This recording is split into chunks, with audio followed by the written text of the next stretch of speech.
when you want the best possible outcome for a day or the best possible outcome for a life. You know, when I was a kid, I was raised Catholic, and I never fell in with the Catholic Church. You know, and there's big news lately. Pope Francis said civil unions for gay couples gets the church's blessing. It's kind of super exciting, actually, that big news has come right now. But you know, when I was younger, I really couldn't resonate with the Catholic Church. There was just too much that was going on. I felt patriarchal. It felt like women didn't have rights, and so it never resonated with me. And I spent a long time looking for the rules that I should live by, because I kind of grew up in a family where there was a lot going on, you know, and like a lot of families, parents and children were kind of in their own worlds, dealing with their own level of stress and their own conflicting, you know, reality around them. You know, so when I grew up, everybody was kind of on your own for the most part, emotionally, to sort your own way out. And so I was always on the lookout for the rules to live by. And my rules started with, I won't treat people the way that I've been treated. You know, as in, so when I was younger, I felt tormented a lot by people. I felt my emotions were constantly on high alert. This was because there was some trauma and because I have a sensitive nervous system and I'm empathic. But I would get triggered a lot by people when I was little. And because of that, and it hurt, and I felt like I was small and ashamed and belittled, I vowed to myself, you know, the 4-year-old child vow, that I would never treat anyone the way that I was treated.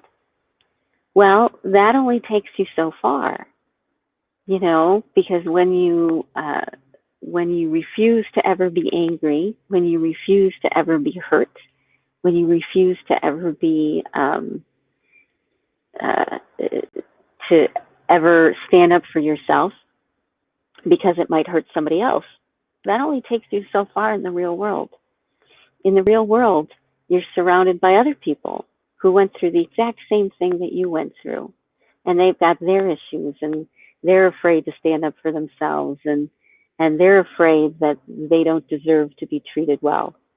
You know, they went through the same sorts of insecurities and feelings. And when that happens, we keep looking around for people who somehow have some magic answer, some magic pill. And that's how many women end up in relationships with narcissists. Because if they didn't have good rules, if they didn't have good role models, then a narcissist seemed like a prince charming of some sort. Like they had the answer. They have confidence, and they've got security in themselves, and they've got forward thinking. Many women never say that they chose to marry someone who was narcissistic. They actually fell in love with the positive side of someone who had narcissistic tendencies. It's just that the other person couldn't stay regulated anymore.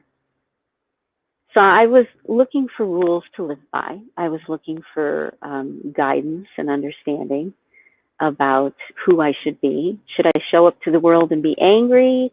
Should I show up to the world and be hurt? Should I be authentic? Should I hide everything? Should I put it all in my heart? Should I just ignore what's going on? You know, so I kept spinning around and around trying to find the best way to live my life. And I tried the first one, which was take responsibility for everyone around me and always be perfect no matter what. I tried that one for a really long time.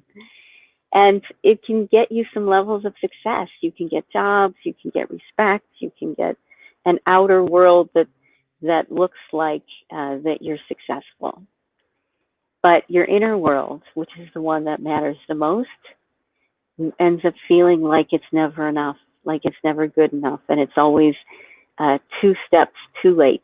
Like it can never get ahead of the game. This is where we get this OCD. This is where we get type A personalities. This is where these things come from, is because we're so freaked out that we don't want to allow ourselves to be human beings because it just feels too big. feels too crazy and scary and icky and awful. But you start to learn you have to stand up for yourself. Why? Because people learn by being in relationships with each other. And if we're all feeling behind the eight ball, if we're all feeling like we're not good enough, if we're all carrying trauma, then someone needs to take a stand. And the stand needs to be for love. Now, I know love is the main principle of a lot of spiritual practices. And there's a reason. I'm someone who lives in the physical world. I'm someone who, when I walk through the world, I feel things first. I don't see them. I don't hear them. I feel them. That's just how I'm personally wired. So as I feel my way through the world, I've discovered that on a physical realm, all the science points to that when we show up to the world in a good way, when we show up to the world in a way that respects ourselves and respects another person, someone that loves ourselves and loves another person at the same time, when we show up in that way, it's like a higher order of thinking, It goes from I'm going to respect and love you, or I'm going to respect and love me, and that's a lower vibration, isn't it? That's a lower thought process. This is now we're thinking on a higher level, where it's I love me and I love you, I respect me and I respect you. And when we make those changes in how we start to live life, something happens, something very magical happens. On a physical level in your body heals itself. That's where those miraculous healings come from. They come from regulating nervous systems. They come from believing and living in a way that feels good for everyone. That's a higher order of thinking. You have to force yourself to think on that higher order.